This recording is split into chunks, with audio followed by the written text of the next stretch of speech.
Dans ce chapitre, comme d'habitude, il y a tellement de choses à dire. On peut partir d'un point de vue historique. On peut rentrer dans la sémantique des chiffres qu'on a vu la dernière fois.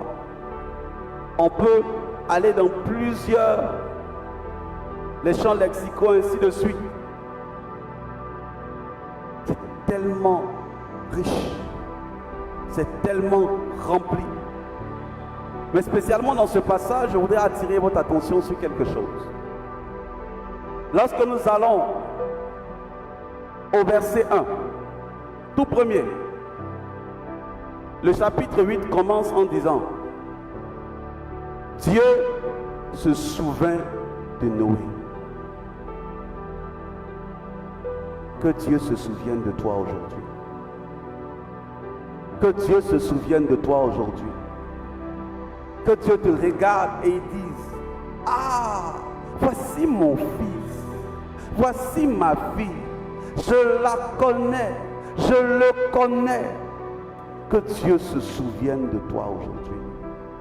Parce que lorsque Dieu s'est souvenu de Noé, non seulement il s'est souvenu de Noé, mais il s'est souvenu de tout ce qui était avec Noé. Lorsque Dieu se souviendra de toi, il se souviendra non seulement de toi, mais tout ce qui t'appartient et tout ce qui t'a été donné. Lorsque Dieu se souvient de toi, il fait exactement ce qu'il a fait avec Noé. La Bible dit: Dieu fit passer un vent sur la terre et les eaux s'apaisèrent. Tu n'as pas besoin de courir dans tous les sens.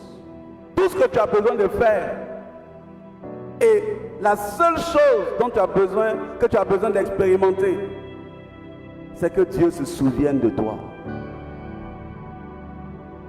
Parce que si Dieu s'est souvenu de toi, quels que soient les eaux qui se sont levées contre toi, quels que soient les problèmes qui se sont levés contre toi, quel que soit ce qui peut être qui essaie de te combattre, c'est l'Éternel lui-même qui vient pour régler la situation.